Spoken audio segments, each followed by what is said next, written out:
What I love about gin, the magic of gin in any drink is that when it's mixed well, it impacts the overall character of the drink, but doesn't necessarily get in your face.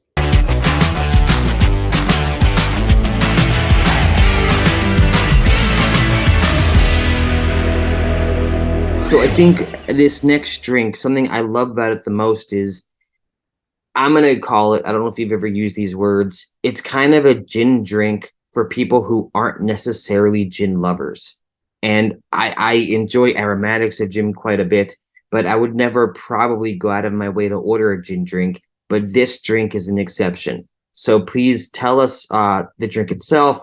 Let's build it, and let's talk about the different flavors and ingredients and what makes this gin drink so unique. We'll move on to the next one, the Winter Spice Tonic, which is very similar in that approach. And I made this low alc basically by just using less spirit. It's got some spirit in it, but using less. And when you're, especially gin, what I love about gin, the magic of gin in any drink is that when it's mixed well, it impacts the overall character of the drink, but doesn't necessarily get in your face.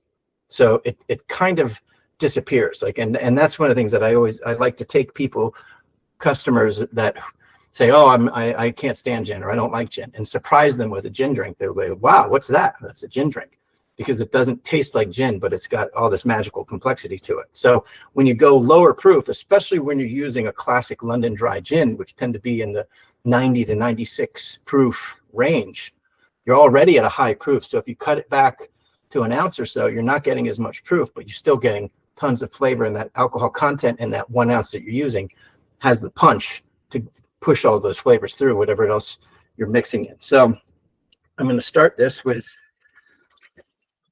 and this is a light one.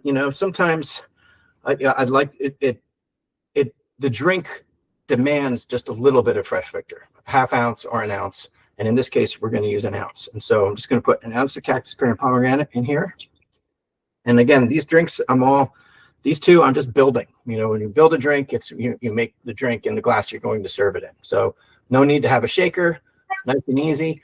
Going back to my original comment about the Fresh Victor being a mixer, not a juice, that's another point to that I tell people, especially when they're tasting it just straight, is because of that, it is meant to take on some dilution. So it's meant to be shaken, or it's meant to have get some watering down in order to lengthen the drink. And although my daughter would drink it right out of the bottle, it is kind of dense. So if anybody thinks it might be sweet or too powerful, it's because it's meant to take on some dilution, which generally is going to come in the form of something that you add to it, or just in letting your ice melt. But if you're going to shake it like a regular cocktail, you're going to get that 15 to 20% dilution out of the shake. Otherwise, if in the case of this drink, we're going to add tonic to this, and so that tonic is bringing our dilution, and it's an easy build.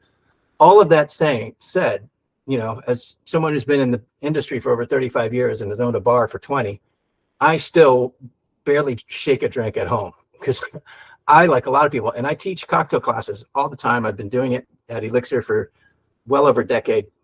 And as much as consumers will come to a cocktail class and pay attention and geek out and have a great time and learn everything about every little technique, when they get home to their kitchen, they would still prefer to have something easy.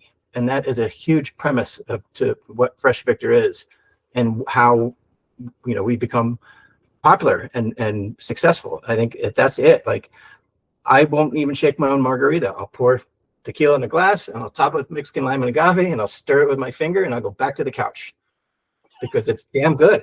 And I don't mind waiting for that ice to melt a little bit to get my stuff. If I'm entertaining and I have guests over, I'll make a proper cocktail for everybody. But my own standards for myself are often less. And with Fresh Victor, you're not losing anything by doing it that way.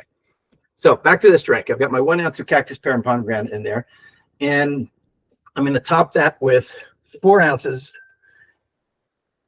of tonic. And I'm using tonic water that I made with a tonic syrup, and again, soda water from my soda stream.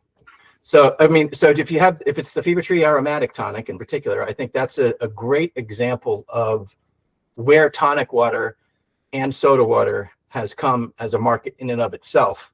The fact that there's a tonic water that already has an Angostura style aromatic bitter flavor profile to it is amazing. And, you know, you've got tonics out there that have elderflower and lavender and all kinds of different flavors now. And so just shopping the soda aisle for tonics and sodas is a great way to build your home bar library, or to use behind a professional bar in order to find great flavor that is easily accessible, very comparable to what Fresh Victor is. And I think those are things that people are discovering, and this is a great way to do it. So you get that. And if you don't have it, then you can use Angostura bitters or another aromatic bitters. I actually have today some Bitter Truth aromatic bitters. So that's what I'm going to put into mine, because that I just had straight classic tonic syrup. And this is going to give me those warm baking spice flavors that I want. And I'm going to ice this up.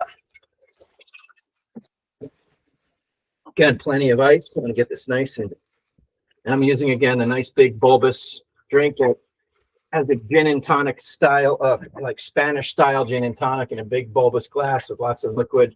I'm going to add my 1 ounce of gin and mix that in. It's going to give me that pop of flavor and strength. Stir that up. And then to highlight all those flavors in there, I've got my vanilla bean. You stick in there and makes it nice and pretty. That's a pretty big one. I got some allspice berries I'm going to sprinkle in there. Stir those in. And then a lemon wheel or two. So I'll stick a couple of those in there. So I've got my lemon, my allspice berries floating in there, my vanilla. Obviously, all of those things just make a really good looking drink.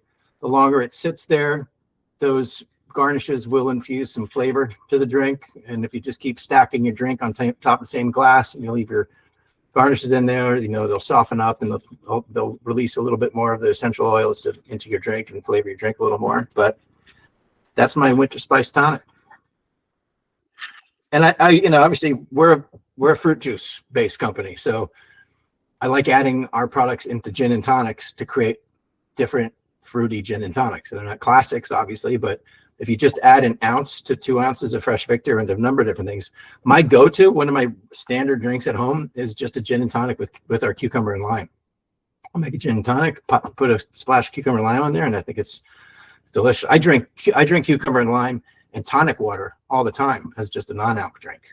Again, you know, the tonic quinine is just bitter, and most tonic waters are sweetened in order to balance that bitterness. But if you get a really dry tonic and you add it to something like this that has some added sugar, it dries it very much out. If you get a really sweet one, you're going to maybe notice that sweetness. But the two things that slow us down when drinking cocktails are alcoholic strength and bitterness. So when you consider those levels within any cocktail, those are things that help us drag a cocktail out to 10 or 20 minutes in drinking it rather than slamming it. So they're almost like intentional speed bumps to keep you from drinking too fast. So when you remove the alcohol or lessen the alcohol from a recipe, you're removing a speed bump. And so adding back bitterness, and quinine is a great spot for that, or non-alc bitters. You know, then you get that sensation of having a real cocktail, because you're like, oh, I'm not going to slam this. I'm going to take my time with this, and that actually forces you to savor the drink, because you're not chugging it. You know, you're not super thirsty, and it's not, you know, you're not pouring it down your gullet.